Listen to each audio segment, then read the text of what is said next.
എന്റെ കൂട്ടുകാരെയും പിന്നെ കെവിനെയും ഇസബെല്ലയൊക്കെ വിളിച്ച് ഒരു ആഘോഷം സംഘടിപ്പിക്കണം. എന്താഘോഷിക്കുന്ന കാര്യം നീ പറയുന്നേ? ഡിവോഴ്സ് ആഘോഷം. എന്താണ്?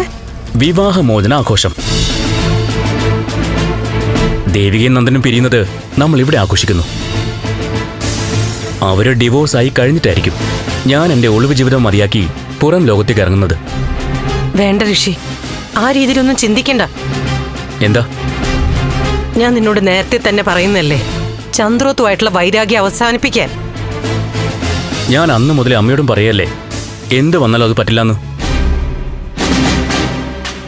എന്നെ അമ്മ ഈ ഭൂമിയിൽ ജീവിക്കാൻ പ്രേരിപ്പിച്ചത് ആ പ്രഭാവതിയോടും കുടുംബത്തോടുള്ള പകയല്ലേ? അമ്പലത്തിൽ വെച്ച് അമ്മ ഒന്ന് വീഴാൻ പോയപ്പോ ആ പ്രഭാവതി ഒന്ന് താങ്ങിപ്പിടിച്ചു. അമ്മയും കൊണ്ട് അവർ ഈ വീട്ടിലേക്ക് വരികയും ചെയ്തു. അതോടെ അമ്മയ്ക്ക് അവരോടുള്ള പിണക്കൊക്കെ മാറിക്കാണും. പക്ഷെ അമ്മയെപ്പോലെ അവസരത്തിനൊത്തു മാറാൻ എനിക്ക് പറ്റില്ല. ആ കുടുംബത്തെ മുഴുവൻ തീർത്തിട്ടേ ഞാൻ അടങ്ങൂ. ഋഷി മോനെ, വേണ്ടടാ.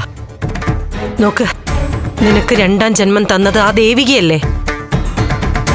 ഒരു അമ്മയെപ്പോലെയോ ഒരു സഹോദരിയെ പോലെയോ ഒക്കെ നിന്റെ കൂടെ നിന്ന് അവള് പരിചരിച്ചേ.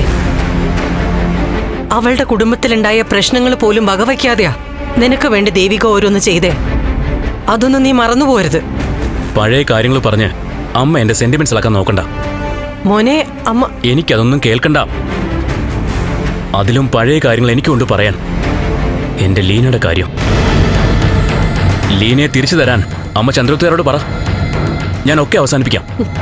മരിച്ചുപോയ ഒരാളെ ഇനി എങ്ങനെ തിരിച്ചു തരും? നീ എന്നെ മണ്ടിയാക്കുവാണോ?